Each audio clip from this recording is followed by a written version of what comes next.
Hello, everyone. Welcome to today's show. My name is Spencer Walsh. We have a good show for you today. Thank you so much for joining us here today. And the Koreans have set bold goals in Pyongyang. Peace by the year end and no nuclear arms. What can we expect from that? We'll take a look as well. For many life in Trump's orbit has ended to a career-ending crash land. We will take a look at what is going on in the world with this guy. So it's incredible. He's pretty much taking those people around him. The people in his orbit. They have not had a pleasure cruise. Let's just say. So yeah, we will take a look at. We'll take a look at a lot. Coming up for you today, and it'll be a big story. And finally, we will we're gonna do a story today also about Mick Mulvaney. So he is really helping out the banking industry. He's giving it a push. He's getting a push forward, a helping hand. And we're gonna look into this. So, Or we'll do that story or something else. Obviously, it is a live show, so we will be working on that. So anyway, the Koreans, the leaders of North and South Korea, agreed on Friday to work to remove all nuclear weapons from the Korean Peninsula and within the year declare an official end to the Korean War that ravaged the nation from 1950 to 1953. So yeah, this Korean War it was over, but it never really officially ended. So in a really weird way. That's kind of how rough it got, because the tensions were just so present and really quite all encompassing there, that no one really got to put an end to the Korean War. Like, it was just something that was always seemed to be present pretty much. So there was that. All right. So, and here's another one of the big things. We now officially know that, and it took place at an historic summit meeting. For the first time, a North Korean leader had ever set foot in the South. The leaders vowed to negotiate a peace treaty to replace a truce that had an uneasy peace that divided the Korean Peninsula for more than 6 decades, while ridding it of nuclear weapons. South and North Korea confirmed the common goal of realizing, through complete denuclearization, a nuclear-free peninsula.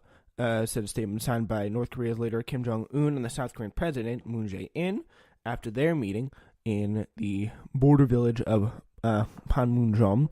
It's really quite a historic thing. Like, these two meeting up is something that, like, no one ever thought they'd see. It's been a 6-decade struggle. It's been a 6-decade fight for this to take place.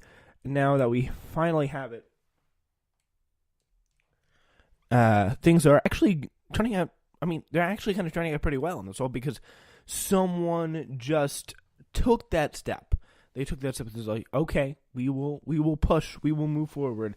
We do want to get past this. So that's the real incredible thing from this whole situation. It just shows you, like, how quickly, if you really want to reach out for peace at the right time, you can actually really do it. So just want to end the fighting and end the conflicts as well. So the meeting between Kim Jong-un and Moon were marked by some surprisingly candid moments, but also some sweeping pledges, with Kim saying, "I came here to put an end to the history of confrontation." So, I mean, it was mutual from the South Korean president and the North Korean president on both sides. The event at the Peace House, a conference building on the South Korean side of Panmunjom, was watched closely because it could be set the tone for an even more critical summit between President Trump and Kim Jong-un, two leaders known for bold, unpredictable actions who recently had the world fearing a nuclear war. So, I mean, that's pretty much what was going on. It's so crazy in this time how things can change, like, at the drop of the hat. Like 6 months ago, we were fearing pretty much all-out nuclear war. Trump was mean-tweeting Kim Jong-un on Twitter, and we didn't know what in the world was going on. But now he may meet with him and do peace negotiations. Like, what? Like that is just incredible stuff. So,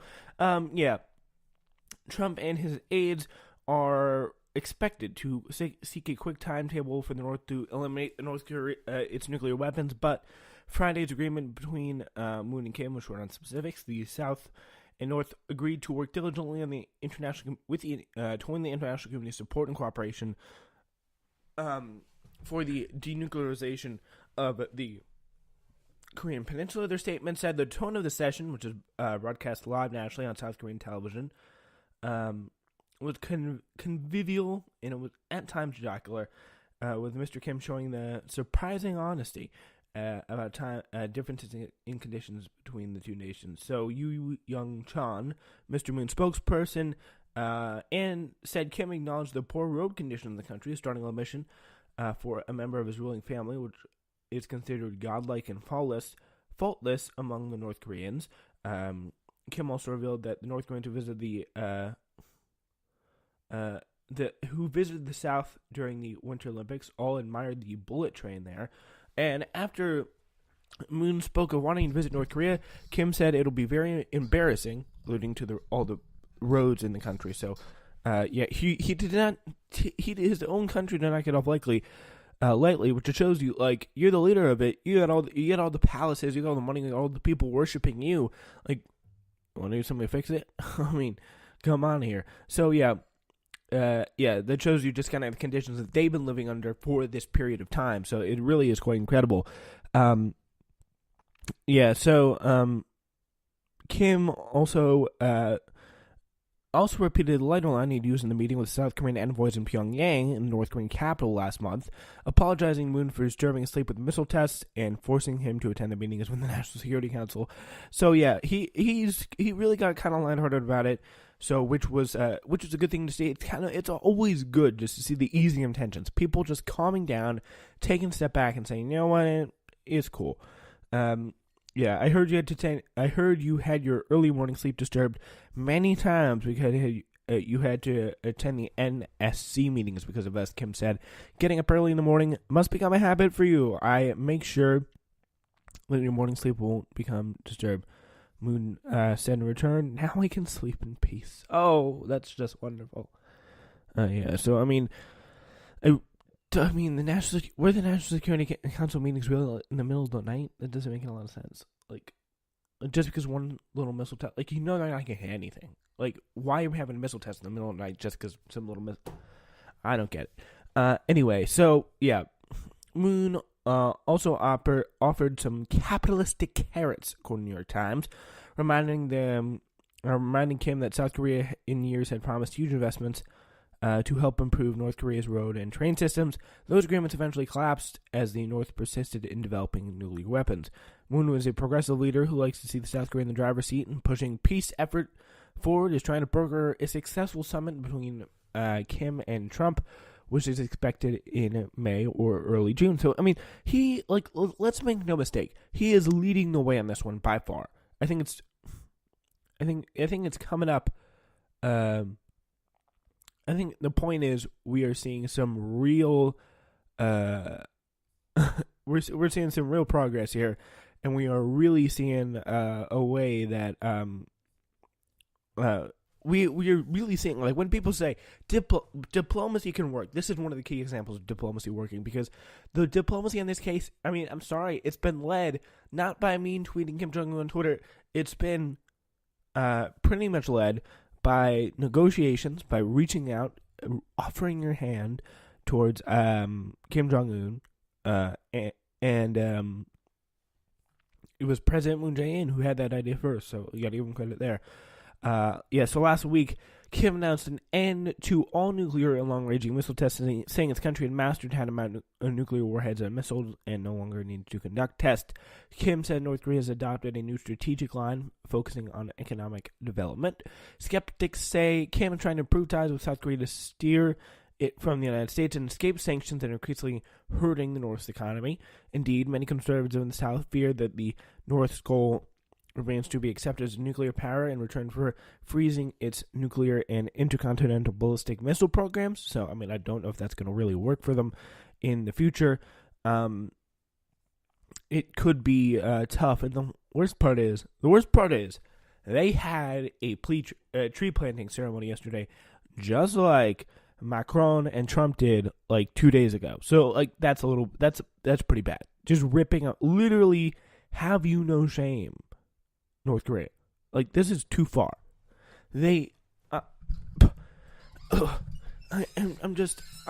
don't know what to think here. I do not know what to think. Anyway, by the way, though, damn, Kim Jong-un, figure, you got a figure right there, I'll tell you. Ooh, I mean, we're getting pictures of him in ways we've never seen before. I will tell you that. Anyway, yeah, so Kim Jong-un, what a figure. What a figure. Really quite incredible stuff. So anyway, analysts have warned that once negotiations begin with the United States, North Korea could push them into a stalemate by trying to drag Washington into nuclear arms reduction talks. To prevent that, South Korea and the United States are trying to persuade North Korea to agree to a specific timeline for complete denuclearization as soon as possible and no later than the end of Trump's current term in early 2021, according to South Korean officials and analysts. During their morning talks, Kim suggested more summit meetings, with Moon saying he would like to visit the presidential Blue House in Seoul. He said North Korea would cooperate to make a better world, but he also voiced caution, suggesting now South Korea and the United States deserve blame for scuttling previous deals. Kim suggested, more meetings. So, as the expectations are high, so is the skepticism, he said. In past, we've reached big agreements, but they were not implemented for more than 10 years. There are people who are going to be skeptical of the results in today's meeting that will be properly implemented. So, yeah, it's really quite amazing as Kim Jong-un makes the crossover from this side of the DMZ, which is really, really quite incredible.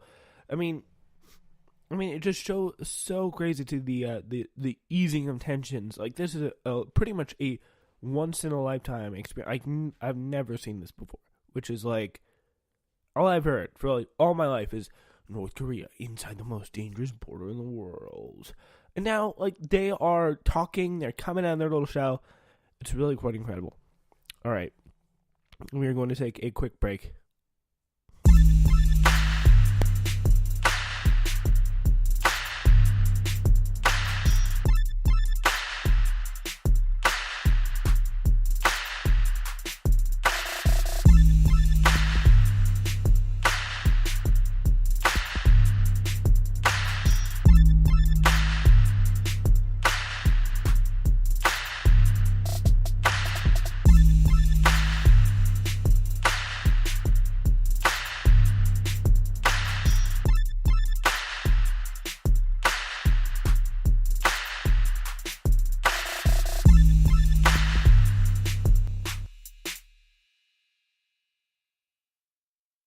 All right, ladies and gentlemen, welcome back to today's show. Drop that bolt of lightning right there for the show, for News Flash, as we're doing this through 100 episodes. Today's episode episode 172 of 100, and it is a fun time to be doing this today, I will tell you. So here's what we got. We got episode 172 right now of 100 here, as we are counting it at the moment. So, Newsflash is live weekdays at 6 and Sundays at 9. And, of course, you're going to check out For the Win this Sunday also at 9 p.m. And, of course, the return of an all-new, never-before-aired global episode will be at 3 p.m. So, this Monday, in fact. So, that's going to be a lot of fun. So, yeah. Now we go back to Washington, where there is another day, and it seems like there's another casualty or two by the time set Thursday. Ronnie Jackson was a failed cabinet nominee whose life had been picked apart for public consumption, and Michael D. Cohen was back in court facing a possible criminal prosecution. A ride on Trump's bullet train can be thrilling, but also can literally leave a brutal journey that leaves someone bloodied by the side of the tracks. New York Times